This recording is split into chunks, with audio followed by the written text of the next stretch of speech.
Do you think the power of invisibility could be real? Is that how Bigfoot is hidden for so long? Imagine being out in nature and someone is watching you, unseen. Welcome back to the complete list of African merfolk. Today we'll be learning about the Madebele, Ndebele, or Tugubele. You might be wondering why this isn't about the Oribu, like I said in the last video. Well, the Oribu lives in the Red Sea, which is saltwater, and this is a series about freshwater merfolk, so you can see what the issue is. You'd think I would have noticed this major fact before I released my last video, but somehow I didn't, and here we are. I also said that the next video would come out in July. I'm still on summer break, so I'm taking advantage of the free time to release more videos than usual. I'm starting a new job in August, so there might be less videos then. Because of this, I'm trying to give y'all a lot of content during the summer. Before I get into the nitty-gritty about the Madebele, singular Madeo, let's briefly recap the categorization system. I've developed a comprehensive categorization system for all the fae creatures on Earth. There are 6 categories: animal fairies, plant fairies, heavenly fairies, monstrous fairies, ghostly fairies, and animal hybrid fairies. There are 12 subcategories within the animal hybrid category: avian, hooved, reptilian, insect, ursine, canine, primate, pygmy, simian, freshwater, furred freshwater, and merfolk. The Madebele falls under the animal hybrid category, specifically freshwater. The senufo people who live in Côte d'Ivoire, Mali, Burkina Faso, and Ghana traditionally believe in nature spirits called Madebele, some of whom live in freshwater. I will be covering the land-based Madebele later on in the animal hybrid primate category, which is a category for non-aquatic primate fairies. Madebele are typically described as resembling senufo people with backwards pointing feet and elaborate crested hairstyles. They're often invisible to humans. Senufo diviners communicate with them. They cultivate the relationship between humanity and these spirits to bring success, health, and good fortune. All of this sounds pretty mystical. Could these be real beings? Who knows? I'm going to try to build a case for the Madebele being a real primate. I'm even going to explain the invisibility. It's important to remember that just because a people group has a religious relationship with a creature, it doesn't preclude that creature also being a real being. Real-world examples include the Sami people and reindeer, some First Nation tribes and salmon, some Native American tribes and the buffalo, and most relevant to the video, the reverence that the people of Ghana have for their monkey species. Animals are sometimes given human characteristics in these cultures as well, so seeing that in regards to the Madebele does not mean it can't also be a real animal. This is also just fun theorizing. I'm not trying to be disrespectful to the senufo people. Throughout exploring the primate theory, I'm also going to explore the idea of them being another sentient race or even extraterrestrials. Could there be other races on Earth with human-level intelligence? It's interesting to consider. Alternatively, what if Madebele came from outer space? In my video, 100 subscriber special, The Mystery of Mermaids, linked in the description, I mentioned the Nomo from the mythology of the Dogon people of Mali. The Nomo come from space, and perhaps we've been thinking about aliens all wrong. We imagine that they land on land and contact humans. But what if they land in the water? If they are aquatic life forms, then they might not be as interested in terrestrial life as we think they would be. Perhaps Madebele are aquatic aliens, or perhaps, as I also mentioned in my Mystery of Mermaids video, aliens don't come from space, but originate in our own bodies of water. Regardless of their origin, they're most likely related to the non-aquatic crypto-hominids Ingot, Sahite, and maybe even the Kalanoro. Ingot live in Gabon, which is geographically near Madebele's range. They have backwards pointing feet like the Madebele. Sahite live in Côte d'Ivoire. They have backwards pointing feet and long head hair, again like Madebele.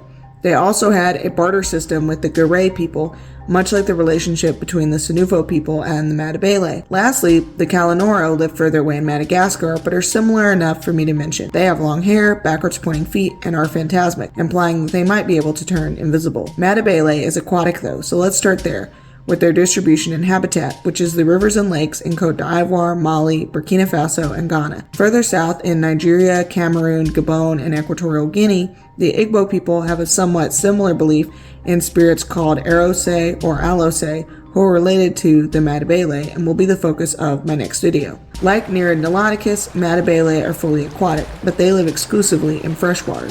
Based on what I could find on Madebele, there's no information on what they eat. I'm going to conjecture that they probably eat plants and fish in the rivers and lakes that they dwell in. I should also note that Kalanoro eat raw fish. But what do Madebele look like? Based on the senufo art, I'm going to assume that they are roughly human-sized. As I mentioned in the last video, we can see this in primates in nature. Using the senufo art as a reference, I've decided to make the Madebele clearly very humanoid looking, with dark fur and crests of hair that resemble the styles of hair seen on these statues. The question I asked myself was, do we see crests on primates in nature? And we do. Colobus monkeys, baboons, crested black macaques, and orangutans all have crests and/or fluffy head hair. Colobus monkeys and baboons live in Africa and in the same region as Madebele. Crested black macaques and orangutans live in Asia, but I still thought it was worth mentioning. Madebele have humanoid primate faces similar to gorillas in particular. They have outer ears like primates, they have eyebrows and dark eyes, which is seen in senufo art and on real-life primates. Speaking of eyes and ears, I want to hone in on the big eyes and pointed ears of senufo statues. This matches some descriptions of gray aliens, so I drew the Madebele with big alien eyes and pointed ears. Art of the Madebele depict them with human noses, so naturally I thought of the proboscis monkey from the last video and decided that the Madebele would have a nose like a proboscis monkey as opposed to the flatter noses of other primates. They're mammals who need to surface to breathe air, or they have technology that enables them to breathe underwater. They have extremely strong lungs and larger spleens like the Bajau people who live their whole lives on the sea, which enables them to dive deeper and for longer than most humans. I've given them black lips like gorillas, again inspired by statues of Madebele. Their dark coloration helps them hide in the shadowy depths of the rivers and lakes where they live. Because Madebele is an omnivore rather than a carnivore like last week's Naiad Naiadicus, they have flatter teeth, similar to gorillas. Madebele have backwards pointing feet, a trait not present in any known primates. Why would an animal have backwards feet? In the case of Madebele, their backwards feet may be more like otters' flipper-like feet, which can bend in ways that primate feet can't and therefore appear at times to be backwards. Although they can stand, enabling them to resemble Madebele statues, they tend to trot like otters and seals. Now for the fun part. How would a real being be able to turn invisible? Is it just camouflage, or are they truly able to become invisible? There are some mammals, such as Arctic hares, that can camouflage because their fur is the same color as their environment. Considering that they share their environment with multiple species of crocodile, hippos, otters, and other animals, it makes sense that Madebele would want to stay unnoticed. I'm going to put forth a couple theories for the Madebele's invisibility, and y'all can tell me in the comments which theory you find most plausible. 1. Madebele's dark fur enables them to hide in rivers and lakes. This, coupled with their behavior, staying very still in order to stay concealed, makes them seem like they were invisible until the moment they chose to move. 2. Some species are see-through, like glass butterflies or cystostoma, but they're see-through at all times. Certain lizard, octopus, and cuttlefish species can change colors. To my limited understanding, it wouldn't be possible for Madebele to switch between having dark fur and being translucent, like, say, cystostoma, but it might be possible for Madebele's fur to change color to match their environment and camouflage. That's essentially the second theory. Madebele's fur have something similar to the cuttlefish's chromatophores in their fur that enables their fur to change color to perfectly match their environment, making them basically invisible. 3. They can turn invisible because of some unknown biological mechanism or even an unknown technology that they possess. This is especially plausible if Madebele have human-level intelligence and the capability to invent new technologies. Whatever the explanation, Madebele is truly elusive.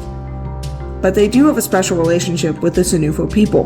Diviners would traditionally commission statues to honor Madebele so that they could draw water from bodies of water where Madebele resided or have other interactions with the Madebele. It's not clear if Madebele have direct contact with people though. If they do though, it could be that at one point Madebele were plentiful enough and tame enough that they had positive interactions with humans. In many parts of the world, monkeys have been kept as pets, so this is not outside the realm of possibility. Alternatively, they might communicate telepathically with humans, sharing knowledge and agreeing to share the waters of the region. These interactions might have more in common with human extraterrestrial interactions than human-animal interactions. What is this mysterious creature's life cycle like? I don't really have a lot to go on in terms of the myths, so my assumptions are based on the life cycles of primates, great apes in particular. I also have taken inspiration from Africa's otters because they are aquatic mammals living in the same environment and region as Madebele. And I looked to the sea nomads, the Bajau people of Southeast Asia who live their entire lives on the open water. They are the world's best free divers, eat sea animals and plants, and traditionally live in houseboats. The life of a Madeo begins in a hidden home, either a den nestled in riverbanks or shorelines, hidden houseboat-like spacecraft, or perhaps in cloaked structures beneath the waters. Mothers have a single offspring every 2 years, the troop's pride and joy. They spend the first month sheltered in their home before being brought into the water and taught to swim by their parents in the same way otters do. The infant will be nursed for the first year of life and will spend the next 5 to 7 years living with their family and helping raise their younger siblings. Life in the troop is hard. They are not the apex predators in their environment, unlike near Nautilus, and face many challenges, including conflicts with other troops over scarcity of resources. Which raises an interesting question. If Madebele come from space, why would they move from their original home to live secretly in crocodile-infested waters? They reach sexual maturity between the ages of 5 to 7 years. It's difficult to guess what their culture/social structure might be like. It's possible that both males and females leave to form new troops, comprised of a breeding pair and their juvenile and infant offspring. This is inspired by otters, but it's not unlike some ancient human cultures where people lived in small family groups. Males typically grow to be larger than females. In senufo art, females are depicted with prominent bullet bra-like breasts. This could be because females have primate-like breasts that inflate while nursing, inspiring the art, or they have full breasts like humans. Maybe they even wear bullet bras. And this is probably a good time to discuss clothing. You may not know this, but some cryptohominids do wear clothing. Alternatively, some human cultures wear basically no clothing. So either option could gel with a cryptid with human-level intelligence. Ghana's Tano giants wrap themselves in animal skins, and Malaysia's Hantu Sakai wear bark loincloths. The aforementioned Bajau people traditionally wear very little, often only a loincloth. Many South American tribes, indigenous Papuans, Melanesians, as well as others, traditionally go around nearly nude. I decided to depict my version of Madeo as a male wearing only a loincloth. Once they leave and form their own troops, they can breed any time of the year. Like otters, they can mate on land or in the water, and pregnancy lasts anywhere from 7 to 9 months. Madebele mature quickly and live shorter lives, 20 to 30 years, than near Nautilus because of their precarious place in the food chain, competing with otters for resources and being preyed on by many predators, such as crocodiles. We see this in human history as well. In the Middle Ages, the average lifespan was approximately 25 to 31 years. And, as will be the routine for this series, I put Madebele in the scientific classification system. They are in the order Primate, suborder Haplorini, meaning primates with dry noses, family Aqua, which is made up by me and is a category for freshwater primates with dry noses. Within family Aqua is the genus Naiad, in reference to the Greco-Roman nymphs that live in freshwater. This species name is Naiad senufo, which refers to the senufo people.